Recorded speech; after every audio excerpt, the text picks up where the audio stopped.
Magandang araw mga arkitero. Today's video pala may tanggap na naman tayong cellphone. Ang problema po pala nito hard touch. Minsan auto touch naman po. Ang model nga po pala niya Pocophone F3. So tinesting nga po natin yan kung talaga po bang hard touch o minsan nag-auto touch.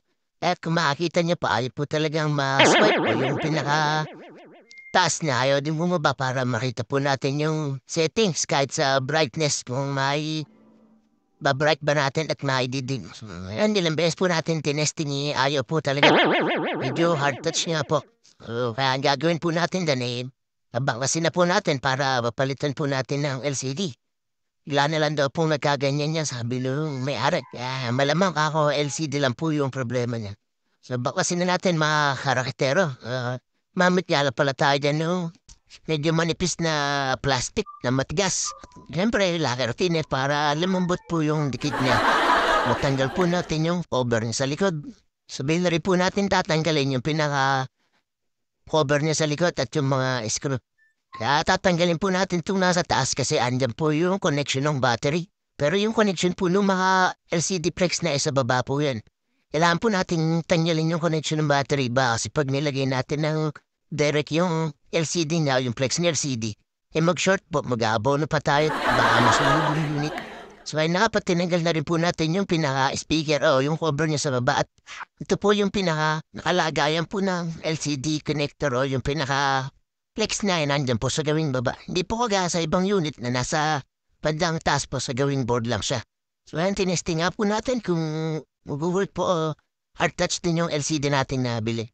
Hintayin lang po natin lumabas yung kanyang pinakaminong para ma-testing po natin lahat pati mga letters niya at kung hard touch po ba siya. So ayan nga po, isang swipe lang po natin. Nag-open na po agad at hindi na po siya kagaya kanina na ilang swipe na po ayaw pa rin po talaga. Testing po ulit natin kung talaga po bang working o baka mamaya nananaginip lang po tayo. Ito po yung setting sa taas. Tinesting na po natin kung light na naglolo o high. So, talagang working naman po talaga yung nabili natin LCD kaya siguro wala na tong supply. Kaya balik na po natin at bausin na natin yung unit dahil okay naman po yung ating pag-testing. So ayan, tanggalin po ulit natin yung LCD. I-off muna natin. Tanggalin natin yung connection ng battery. Tatanggalin na po natin yung pinakalumang LCD niya. Pagtanggal nga po pala ng LCD gagamit po tayo ng hot air kasi madikit po ito. Dahil medyo basag po sa akin. Ala naman pong basag yung LCD. Kailangan po natin ng hot air para pag uminit po, medyo alambot yung pinakadikit na sa loob. Dali po natin matatanggal yung pinakalumang LCD. Siyempre, gamit din po ulit tayo, no? Plastic na pang list natin, magic plastic, sabi nga nila. At natanggal na po natin yung lumang LCD niya. Siyempre, bago natin kabit yung bago LCD, linisin po muna natin yung pinaka-frame. Para maganda naman po yung pit at tala po talagang lalabas ng mga ilaw pagka sinipat po natin sa gilid-gilid ng LCD. Di po si atin yan nilinis. Malamang po yan kahit dikitan po natin ng marami yan. May lalabas at may lalabas ng mga ilaw sa bandang gilid. So, pangit po yung kalalabasan ng ating project. Kaya nalinis na po natin at testing natin kung maganda po yung pit na LCD. So, yan at pit po siya dahil nalinis na po natin. Testing natin siya kung pag-work po, baka mamaya nagka-problema yung ating LCD. Tayin muna natin siyang mag-on para makita natin kung working talaga. Tapos, idikit na rin po natin siya. Tayin lang po natin muna ulit mag-on yung ating cellphone at testing natin. Yan, talagang okay na po yung kanyang pagtatouch. Hindi na po. Ano na hard talaga. Ito po yung control niya sa brightness. Naglo-low and high na. Lumalabas po agad yung settings. So ayan, baklasin na po ulit natin para maidikit po natin yung LCD niya. Pag ganitong type mo pala ng LCD, dinidikit ko na kagad para di po sayang yung ating pagod. Ang mukha na iba LCD, assemble ko muna lahat yung kanyang back cover, pati mga screw bago ko dikit yung LCD. Ito kasi sa gilid po yung pinaka-LCD flex na.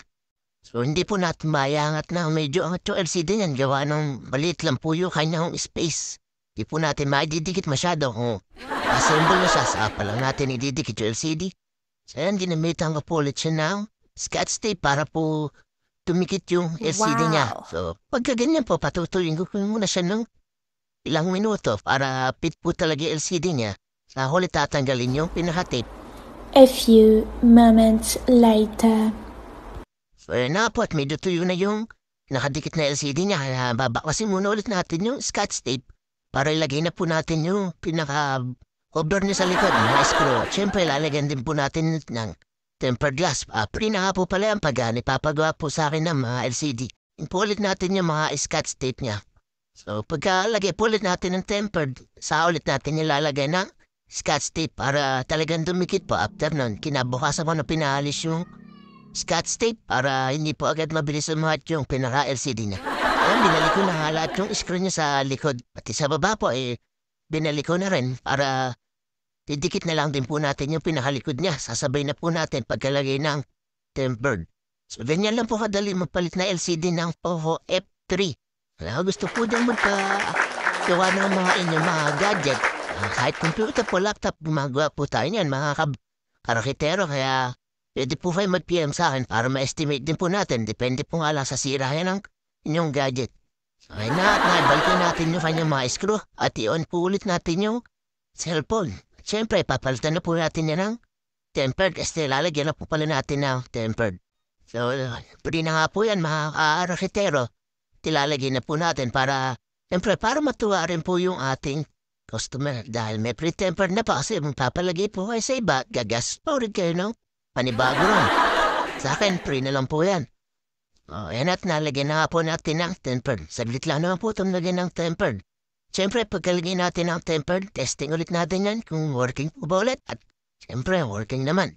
So, digit na po natin yung pinakalikod niya para malagyan na po natin ng scotch tape. So, at nilinis muna natin yung pinaka-camera cover niya sa likod at para wala pong ali-alikabok. Siyempre, nilinis din po natin yung gilid kasi may madikit pong natira. Kaya na po at lalagyan na po natin na scotch tape. So, ganyan lang po please gumawa ng Poco F3 LCD, mga harakitero. So, okay na yung cellphone ng ating customer at yan na po ulit yung ating finished product.